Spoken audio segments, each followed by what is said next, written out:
Dassa-Zoumé, l'une des communes phares du Bénin, a récemment été au cœur de l'actualité.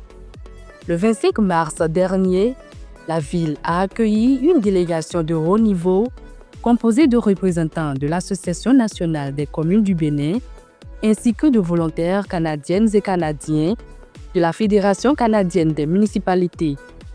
L'objectif de cette mission, assurer le suivi d'un projet majeur pour le développement local et l'autonomisation des femmes à travers le programme Partenariats municipaux pour l'innovation femmes en politique. Au cœur de cette visite se trouve une initiative de service cruciale mise en œuvre par la mairie de Dassa-Zoumé.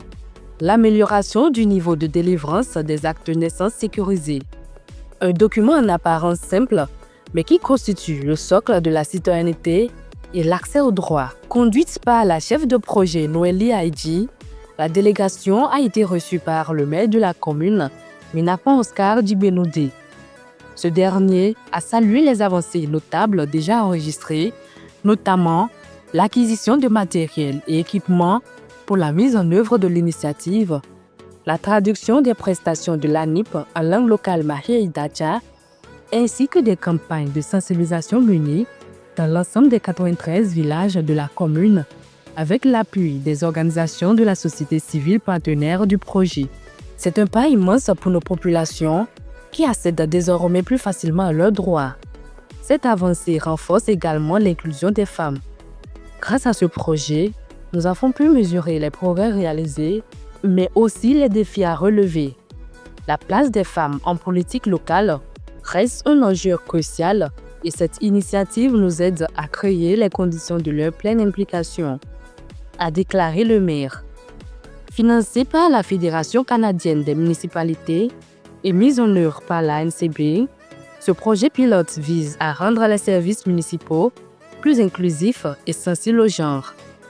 La délégation a pu tenir une séance de travail avec les membres du comité de suivi du projet, les membres du groupe de travail et certains élus communaux afin d'échanger, analyser les résultats et discuter des perspectives d'avenir.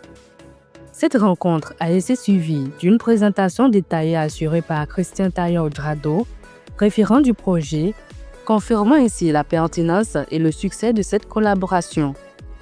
À l'issue de la séance de travail, un geste symbolique est venu sceller l'esprit de partenariat où le maire de Dassa-Zoumé a remis un présent à Jimmy Book, maire de la municipalité de la Nouvelle-Acadie au Canada. Au-delà du bilan technique, la mission a aussi été un moment de découverte et de partage culturel. Les hôtes ont visité le site historique des Bakoko, au lieu de mémoire des Omodjago, guidé par M. Kodolin Arpo, président de la commission des affaires sociales, culturelles et sportives de la mairie.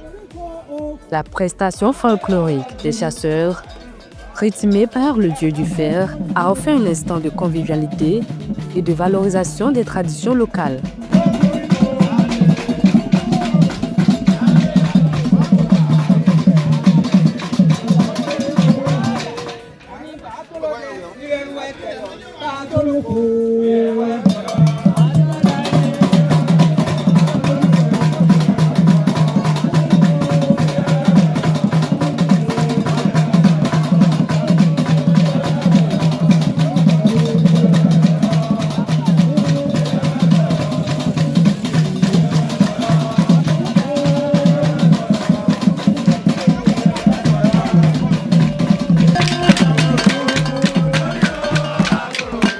Des rencontres avec des chasseurs de chez vous, du Canada, de l'Europe, qui ont du plaisir à échanger avec nous dans ce sens.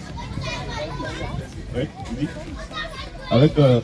On chasse avec des pièges, avec des bâtons, mais dès que vous le ratez et qu'il est blessé, il devient danger public. On prend le cercueil de queue du bas là-bas et on monte avec ça. Allez, on va faire des rituels en haut là-bas. On descend avec le cercueil, on monte de l'autre côté pour aller l'enterrer au niveau de la forêt sacrée qu'on appelle Nicolas.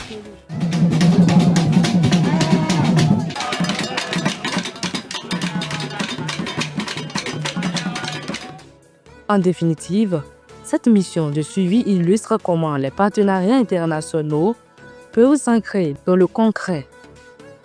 Elles démontrent la capacité à valoriser les compétences locales, à améliorer l'accessibilité des services publics et à bâtir un avenir où chacun trouve sa place, en particulier les femmes. Un modèle inspirant de coopération au service d'un développement local, durable et inclusif.